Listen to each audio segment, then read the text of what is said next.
Did you invite Jillian to watch your film?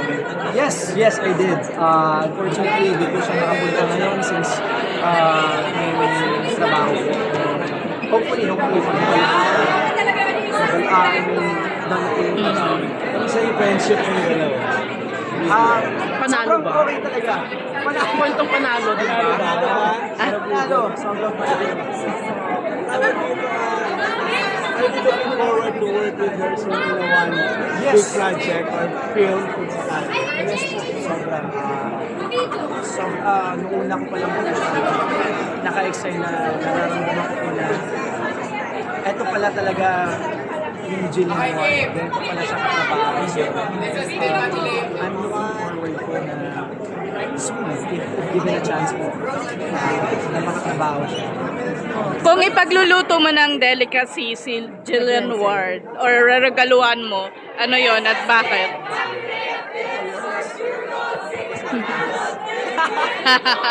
Bigla ko lang po sila napanood na sa report. Did she like it? Yeah. Jeff, ano naging reaction mo nung pumasok si Ken sa Abot Kamay na Pangarap before? Sorry? Ano naging reaction mo nung pumasok si Ken sa Abot Kamay? Masaya ako kasi yung hinahangaan kong aktor, makatrabaho ko na. And ngayon, lumalalim po yung friendship namin lahat. Family ko na po sila. Sobrang happy po ako na nakilala ko rin si Ken siya. Kasi sobrang dami kong natutunan sa kanya. Craft-wise, natutunan ko sa buhay. Pero parang nagkaroon ka ng kaago kay Jillian. Nagkaroon ka ng kaago kay Jillian. Well, sabi nga nila, bilog ang bola. So, Hindi pa tapos ang laban. hindi pa tapos ang laban, guys. Ipapanalo mo. Team Jillian and Jeff. Yeah. Renalyn, Regan and Annalyn, let's go! Yeah. Ipapanalo mo. Papanalo natin yan.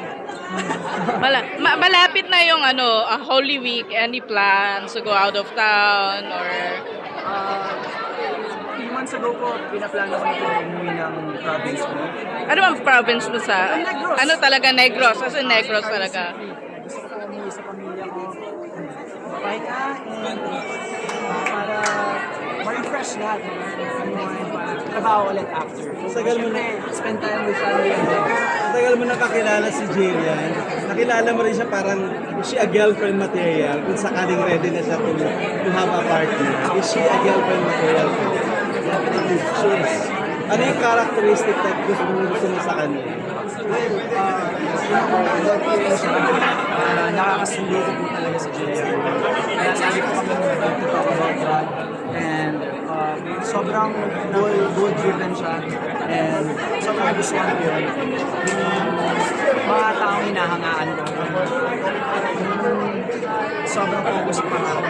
Ay, gusto ko pa bang makatrabaho sa taga-GMA? Kung given a chance. Ngayong best actor ka na, pwede ka na mamili ng leading lady mo, di ba?